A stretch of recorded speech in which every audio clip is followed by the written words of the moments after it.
Segunda carta do apóstolo Paulo a Timóteo, capítulo 1, os versos 1 a 14, na Bíblia dos Bancos, é página 1669. Segunda carta do apóstolo Paulo ao jovem Timóteo, no capítulo 1, os versos 1 a 14. A minha tradução está um pouquinho diferente das dos bancos, mas o conteúdo é o mesmo. Eu leio. Paulo, apóstolo de Cristo Jesus, pela vontade de Deus, conforme a promessa da vida em Cristo Jesus, ao amado filho Timóteo. Que a graça, a misericórdia e a paz da parte de Deus, Pai, e de Cristo Jesus, nosso Senhor, estejam com vocês.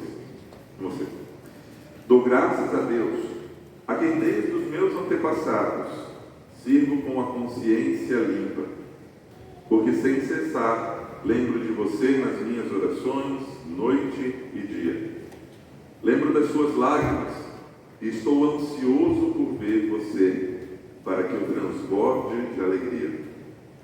Lembro da sua fé sem fingimento, a mesma que primeiramente habitou em sua avó Lóide, em sua mãe Eunice, e estou certo de que habita também em você. Por esta razão, venho lembrar-lhe que reavive o dom de Deus que está em você pela imposição das minhas mãos. Porque Deus não nos deu espírito de covardia, mas de poder, de amor e de moderação. Portanto, não se envergonhe do testemunho do nosso Senhor, nem do seu prisioneiro que sou eu.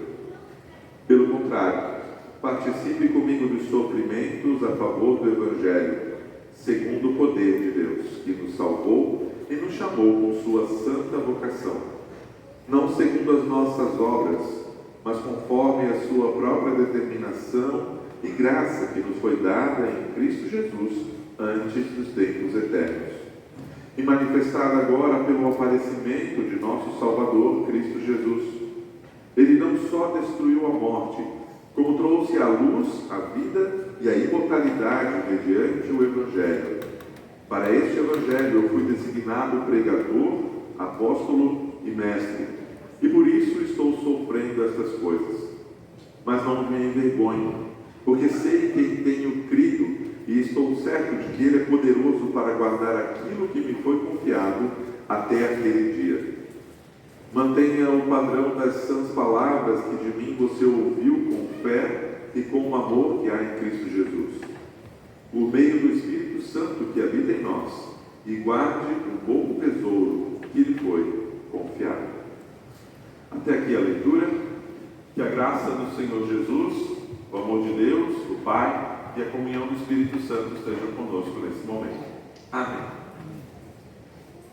Nós temos uma carta muito bonita. Uma carta escrita na prisão, mas que é uma carta que é marcada por gestos de carinho, de bondade, com um amor genuíno. Gestos de alguém que ama verdadeiramente outra pessoa e se dispõe a mesmo a lágrimas, mesmo a dor e sofrimento, escrever, demonstrar o seu carinho e ainda encorajar. Essa é a tônica da última carta escrita pelo apóstolo Paulo, 2 Timóteo. Paulo preso, sofrendo martírio em torno do Evangelho, por causa do Evangelho, e já sabendo que possivelmente daquela prisão ele não sairia com vida, o que de fato aconteceu. E em meio à dor, em meio ao sofrimento, em meio a estar na prisão, sabendo da privação que ele estava acontecendo, ele escreve para Timóteo, encorajando Timóteo. E chama a atenção o que ele usa para encorajar. Ele usa para o Timóteo, entre tantas coisas, a família dele. Especialmente duas mulheres que são citadas nessa passagem e lá no livro de Atos. Lóide e Eunice. Se nós fizermos um exercício na nossa memória, o que nós lembramos da nossa avó. Quem gostaria de falar alguma coisa? Que lembra da sua avó? As flores. Flores. Cuidado com as flores. Cuidado. Disposição contínua a servir, ajudando. Disposição em servir. Muito bom. Comida boa. Comida boa? Eu achei que só eu tinha essa memória. Liderança de família. Oi? Liderança de família. Liderança de família. Força e coragem. Força e coragem. Nós trazemos memórias. Isso faz parte de quem nós somos. Paulo pega o exemplo da Lloyd e da Eunice, e eu quis usar essa tradução por causa dessa palavra aqui atrás. Na Bíblia que está no Lano, está dizendo sua fé sincera. Nessa tradução diz sua fé sem fingimento. Quem lembra da comida da avó sabe que a comida da avó era mais gostosa porque fazia com todo carinho com seus netos, suas netas. Gostava de estar rodeada das lembranças que tem isso. Das marcas de liderança, lembra que era alguém que estava lá presente, mostrando. Paulo conheceu a avó do Timóteo, ao ponto de saber que a fé dela não era falsa. A Lloyd não usava máscaras. E a gente tem esse sério problema como sociedade.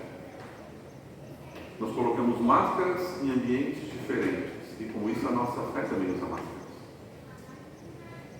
Imagina o ponto do relacionamento do Paulo com essa família, a ponto de dizer: Timóteo, mantenha a fé no teu coração tão viva, tão autêntica, tão sincera, tão sem máscaras, quanto a tua avó e quanto a tua mãe. Perdão.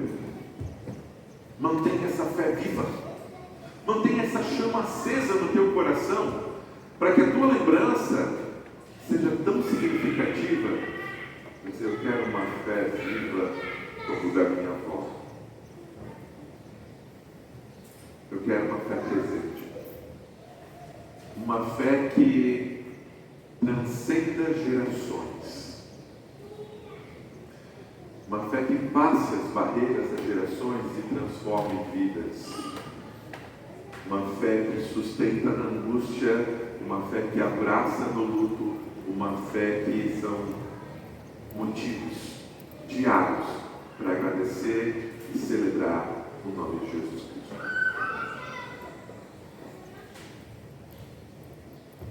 No texto do Antigo Testamento nós também ouvimos conselhos. Olha, não te preocupa com os ímpios, não te preocupa com quem não segue o Senhor, não gasta tempo tentando compreender o que acontece, tentando cobrar uma justiça que não te pertence. 2 versículos do Salmo 37 eu também guardo em especial no coração, porque fazem parte da minha trajetória de fé. Fazem parte das comunidades onde Deus colocou a gente para servir como família, antes mesmo da faculdade de teologia. Versículo 4, em outra tradução: agrada-te do Senhor e Ele satisfará os desejos do teu coração. E o 5, do Salmo 37, entrega o teu caminho ao Senhor, confia nele e o mais Ele fará. São conselhos para dizer: olha, para de perder tempo tentando copiar, tentando imitar quem não segue o Senhor.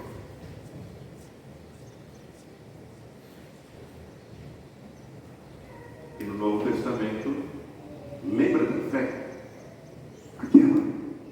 Aquela mesma. Lembra da fé? Isso é algo especial? Isso é algo importante? Uma fé que ultrapassa relacionamentos. E aí a gente pode fazer perguntas. O que impacta primeiro?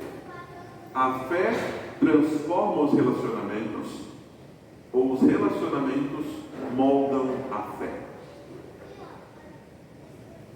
Será que Timóteo acreditaria em Jesus Cristo se crescesse num ambiente onde onde sua mãe e sua avó, judias de nascimento, crentes fervorosas, seguidoras de Deus, do Deus vivo, será que ele seria o apóstolo Paulo? Ou será que ele diria, não faz sentido? Tem uma curiosidade desse texto. Esse texto não fala do pai. Ele era presente na vida de Timóteo, só que o pai de Timóteo era grego. O pensamento religioso dele era completamente diferente. E ele não entendeu o que João chamou do Logos se fez carne. O Verbo se fez carne. Mas a mãe, a avó, vocês entenderam. E que bom quando alguém da família diz: eu entendo o amor de Jesus. Eu quero viver na minha vida. E isso vai ser tão profundo, tão intenso, vai gerar raízes tão profundas que as próximas gerações serão marcadas por esse testemunho. Se nós vasculharmos a nossa memória, nós certamente vamos encontrar várias mulheres da Bíblia que foram para a igreja e por isso muitos de nós estão hoje na igreja. Muitas pessoas vêm para a igreja porque a mãe trouxe. E se a mãe incomoda para ir para a igreja, escuta a tua mãe. Ouviu? Escuta a tua mãe. Se a tua avó tem aquele desejo, me leva para a igreja, vamos junto, vamos testemunhar o corpo de Cristo, vamos viver em comunidade. Ouve tua avó. Isso é importante. Isso traz um impacto profundo. E a pergunta que eu fiz antes, o que muda primeiro? Bom, nós sabemos que sem a graça de Cristo nada acontece. E as mudanças acontecem simultaneamente. Só não deixe de receber esse presente genuíno de Deus, a fé em Jesus Cristo, no teu lar, no teu coração, na tua vida, na tua família. E não deixe de, na tua família, desenvolver relacionamentos que apontem para Cristo. Isso faz diferença. A maneira como a gente vive a fé em casa faz diferença. Seja nas orações, seja no partir do pão, seja no aprendizado do Evangelho, seja na diaconia, seja no auxílio. Em tudo, a fé em Cristo Jesus permeia nossas ações. Ao ponto que as próximas gerações vão olhar para nós. Opa, a fé era sem fingimento. Uma fé real, uma fé autêntica, que impactou tanto a nossa família. Isso transbordou. A gente fala muito, e com razão, de transbordar da graça de Deus, de espalhar a graça e a paz de Deus por esse mundo. Mas muitos lares não conseguem viver a paz de Deus, porque eles estão cegos. Não conseguem enxergar o Deus que sustenta, o Deus que abraça, o Deus que transforma, e esperam só que tudo se resolva lá fora. Aí quando se resolver lá fora, a minha casa vai ficar em paz. Vou dar um spoiler para vocês. Vou dar uma dica. Não espere pela mudança lá fora. Não espere que o mundo que não conhece a Deus vai corrigir os nossos problemas, as nossas falhas, as nossas dores. Nós temos a resposta que transforma famílias e atravessa gerações. A resposta é Cristo. A resposta é esse Deus verdadeiro que se fez carne, habitou entre nós e só faz um convite muito simples. Entrega o teu caminho, confia e o mais Ele fará. Que a nossa fé possa transbordar.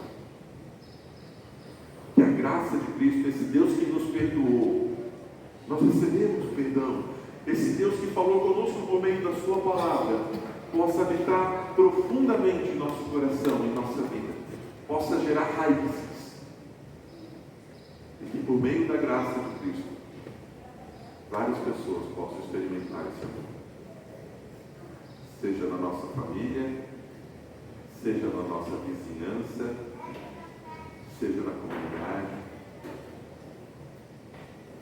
mas que isso alcance tantas famílias, a ponto de nosso mundo inteiro ser alcançado e transbordado da graça de Cristo, o nosso Senhor. Que a nossa fé seja sem fingimento, seja real, como o amor de Deus é real por nós. Que assim nós possamos seguir.